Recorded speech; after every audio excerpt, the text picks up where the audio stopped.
So thanks for the introduction.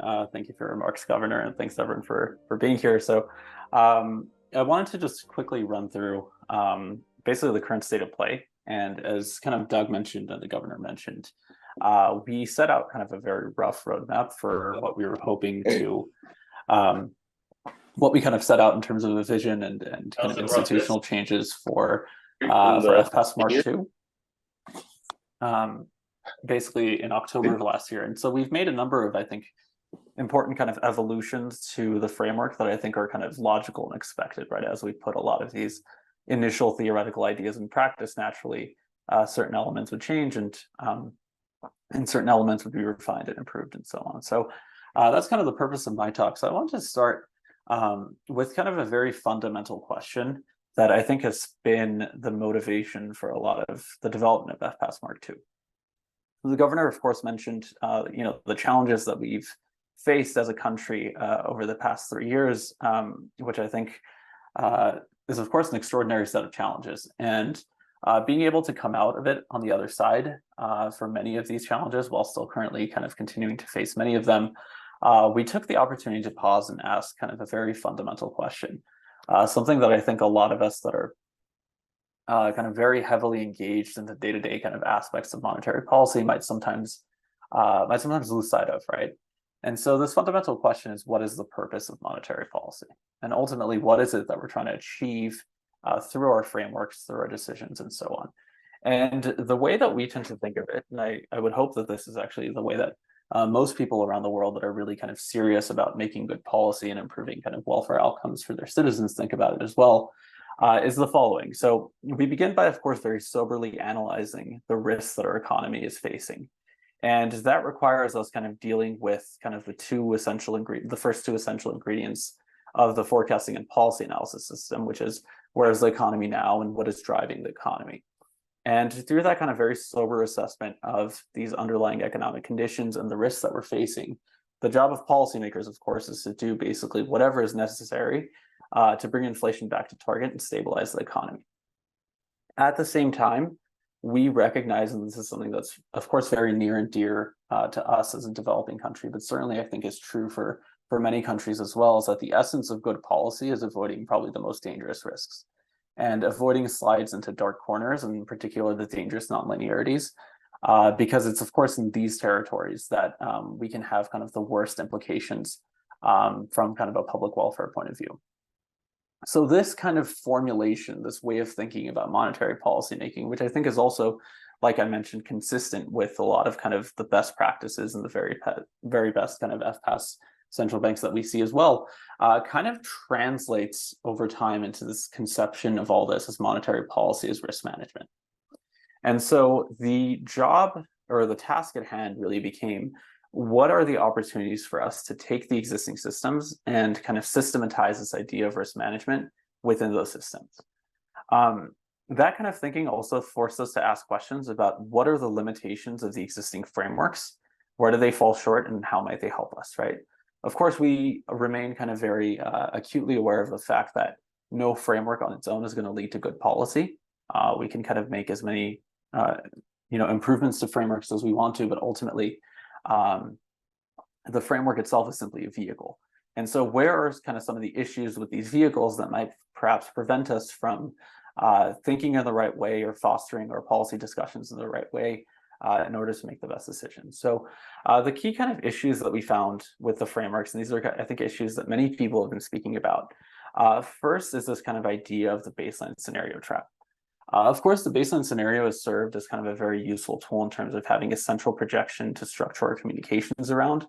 But at the same time, we believe that a lot of how the baseline scenario is perceived by people reading it, as well as kind of the role that it takes in central bank communications, tends to lead to some misconceptions around it that can be problematic in terms of our communications. It can create this kind of self-imposed traps where it kind of minimizes, for whatever reason, a lot of the uncertainty that goes into the forecast itself, and that policymakers' hands can be tied when new kind of information materializes that's different than what's embodied in the assumptions in the baseline. And so that kind of about face that we need to make when we need to communicate sometimes a very different story than what prior baselines were communicating, that can be unnecessary, costly, and difficult for the central bank, and it can actually limit some of our important policy agility that we need to make decisions in times of uncertainty. This other component also is related to kind of how the baseline tends to be perceived, which is that it can lead to this false sense of confidence that we're somehow trying to forecast the most likely future, when of course that's not the role of the scenario. That's not the intended role of the baseline scenario either, but in many cases it tends to be perceived that way. And as I mentioned, that can create a number of problems. The other point, which is something that Doug mentioned, is this idea that the existing frameworks tend to place a little bit too much emphasis on linear models rather than on the economics underlying the models themselves. Of course, one of those traps is kind of relying on the type of thinking that says something like the model says X or the Kalman filter says Y, and therefore that serves as a justification for a certain type of thinking, as opposed to kind of using models more sensibly and using them to support good economic thinking. And here, so what we of course emphasize is that the significant work that's already been done to develop very good models in kind of FPAS Mark 1, that's a very important foundation that serves as a key component of the analytical framework under FPAS Mark 2. But there may be opportunities to kind of augment this overall suite of models that we rely on to also kind of pay attention to some of these dangerous nonlinearities. And of course, continuing to place a very high emphasis on our analytical tools, but again, kind of making sure that we're using them in a sensitive and kind of a way that prioritizes economic thinking above all else. And lastly, we want to make sure that we don't kind of hide or run away from the key issues that kind of define how policy is made. Policy deliberations in reality contain a lot of richness, a lot of discussion about risk, and they contain these decisions are made amidst oftentimes and almost always significant uncertainty. And we want to make sure that the communications that we have and the way our framework is structured doesn't in any way kind of downplay or minimize those key facets of policymaking. That's an important element, we think, of transparency. And if that is communicated in a structured and proper approach, that can actually help us to actually enhance rather than diminish our credibility. So we spoke, of course, about the baseline. I think this is the kind of like headline trigger that a lot of people think is kind of central to the system. But as the governor mentioned, the FPAS Mark 2 is about an entire kind of very holistic, systematic approach to policymaking, very much in the spirit of the original FPAS and kind of trying to create standards for doing things in the best way possible in virtually every arena. But to touch upon the baseline here, what is our kind of proposed approach to scenario building and communicating forward projections under Mark 2? So rather than a single baseline, we believe it's important to have a structured approach for having case scenarios. And these case scenarios follow a rather kind of structured approach. So relative to market expectations, you could have a case A, which is always a type of scenario where you have hotter economic conditions that results in a policy rate path being higher than what the market's pricing in. And the case B is kind of the inverse of that, with kind of cooler economic conditions requiring the future path of your policy rate to be lower than market expectations. Where this approach can be useful, again, because it is a relatively quite structured approach, so it allows some consistency in communications, is it helps us to kind of center, again, what is at the core of decision making, which is the discussions about risks and uncertainties. And so using these types of illustrative scenarios that aren't simply kind of two versions of the baseline, but are more illustrative representations of the types of kind of policy relevant, realistic, and kind of data-rooted risks that we're evaluating in our deliberations, that allows us to have, I think, a much more healthy and honest discussion with the public and with our key stakeholders about our decision-making process and how we're justifying all the decisions that we're making. The other component when we speak about Mark 2 is kind of a holistic approach, right? We want to make sure that we're very much mindful of a lot of the organizational and procedural challenges that we face. And I think these challenges that we face in many ways are, some of them are kind of true and specific to monetary policy making within central banks, but many of these I think are simply organizational problems writ large.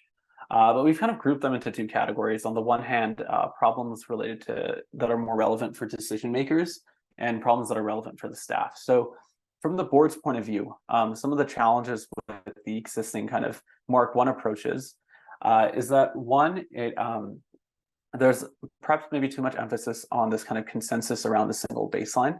Of course, there's kind of institutional differences among central banks, but by and large, there seems to be a kind of need to try to cram every single idea into a single baseline, or to forge a sort of consensus around a baseline. And that really can be problematic because one, it really doesn't leverage the brain power of board members who we want to make sure that we're giving them sufficient kind of opportunity to feel that they're expressing their ideas and that they have a say in the policymaking process itself. And second, that we're not kind of diminishing alternative ideas and this kind of ideas that maybe go against the current, but that contain important kind of elements of truth that need to be parts of the policy discussion. This approach, I think, also helps the board have a greater sense of ownership and ultimately kind of foster a more lively culture of debate and discussion among the board that allows them to basically, not just feel better about the policymaking process itself. This isn't obviously just about feelings, but ultimately to have richer deliberations rooted in more realistic kind of assessments of what's most important, ultimately leading them to make better policy decisions. From the staff's point of view, and I think the Deputy Governor will touch on this as well, we think that there's opportunities to really streamline a lot of processes and simply do them in more sensible and better ways.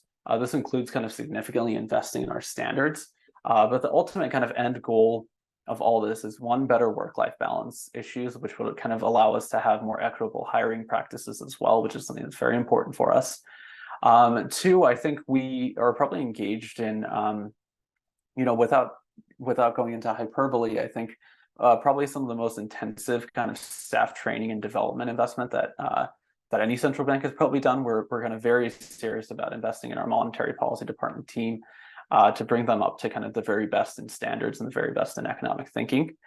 And we're also kind of doing a lot to make sure that we're creating the type of kind of learning environment for our team that kind of prioritizes feedback sharing and other things like a mentorship program, dynamic learning, and making sure that we're globally engaged to kind of support their continuous development and make sure that our staff is up in line with kind of the very best in international standards. And it's kind of of course, an aspirational dream, but we believe that we're making kind of the appropriate level of investments in order to actually get there. And so the Deputy Governor, I'm sure, will touch on this a little bit more. I wanted to talk now a little bit just about the policymaking cycle itself and how the decision-making rounds would flow under Mark II. And this is something that that we kind of try to put into practice as well in terms of our just shadow exercises and things like that. So making sure to test all these things out before they're actually fully implemented is important. So the way the policymaking process under Mark II is structured is intended to be in a way that's one, more streamlined, and two, gets policymakers thinking as early as possible about the types of ingredients and the types of questions that are most important for them to be able to make their decisions.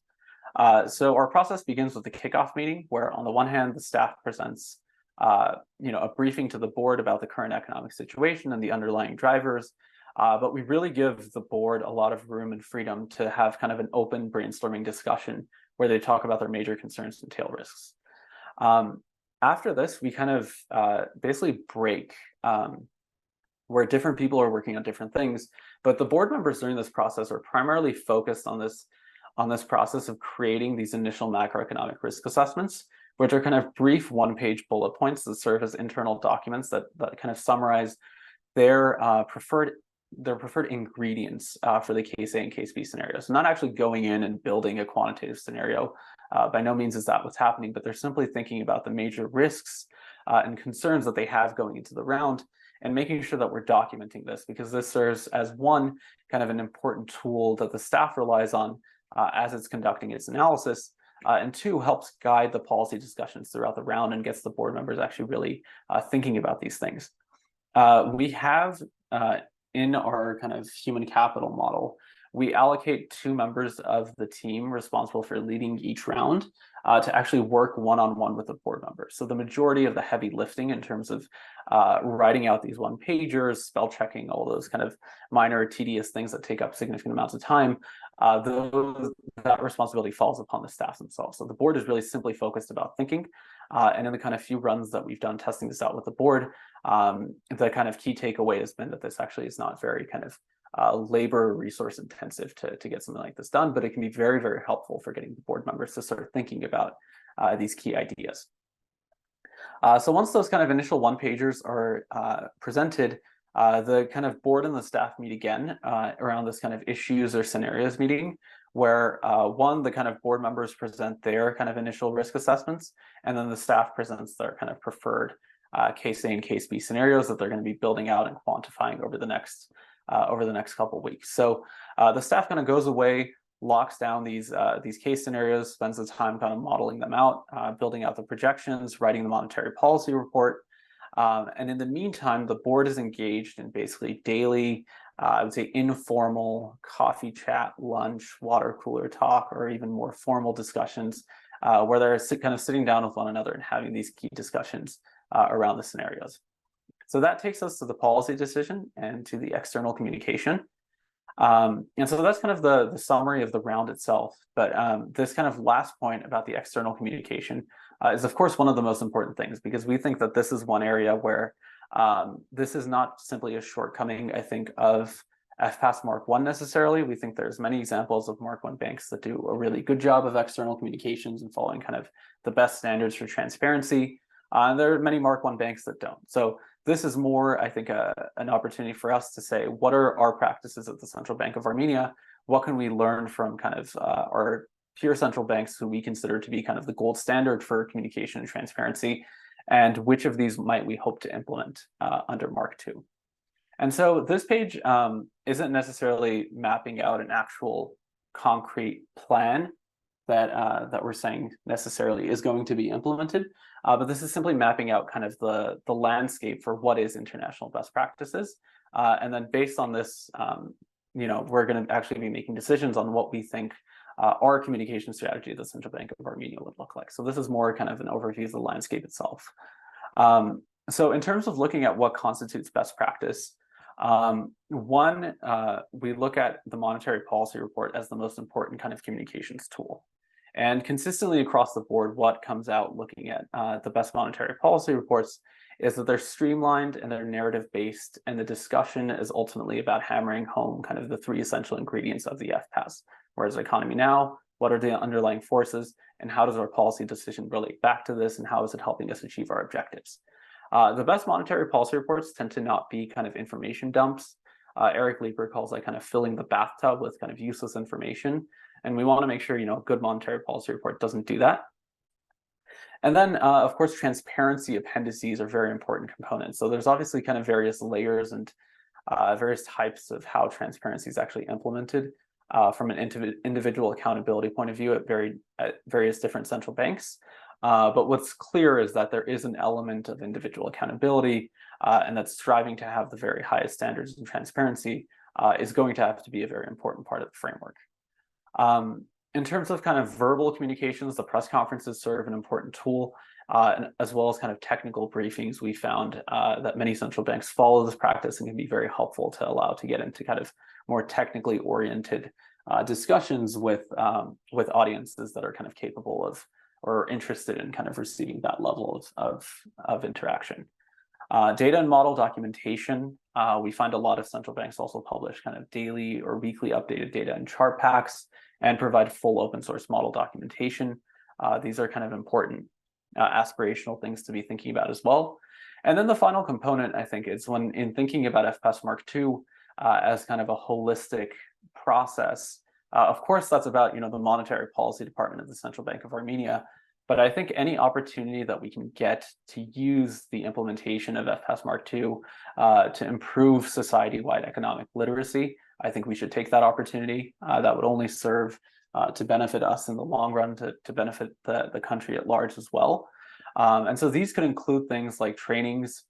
We've done these in the past as well. We've talked to other central banks that have done things like this, where they do trainings with commercial banks, trainings with media to improve kind of financial and economic literacy and kind of having that be on a continuous basis. And then also kind of society level economic literacy. So many of these things are things that the Central Bank of Armenia already does. Some of these might be things that we'll do in the future. Some of them certainly will be things that we're going to be implementing under Mark 2. And some of them might be things that we'll be thinking about, the potential for implementing further down the road. So yeah, that's I hope a succinct summary of the framework. Though of course I recognize that a framework requires probably more than 15 or so minutes to go into all of those details. So at our final kind of Q&A session, if you guys have any more specific questions, I'd be happy to answer those as well.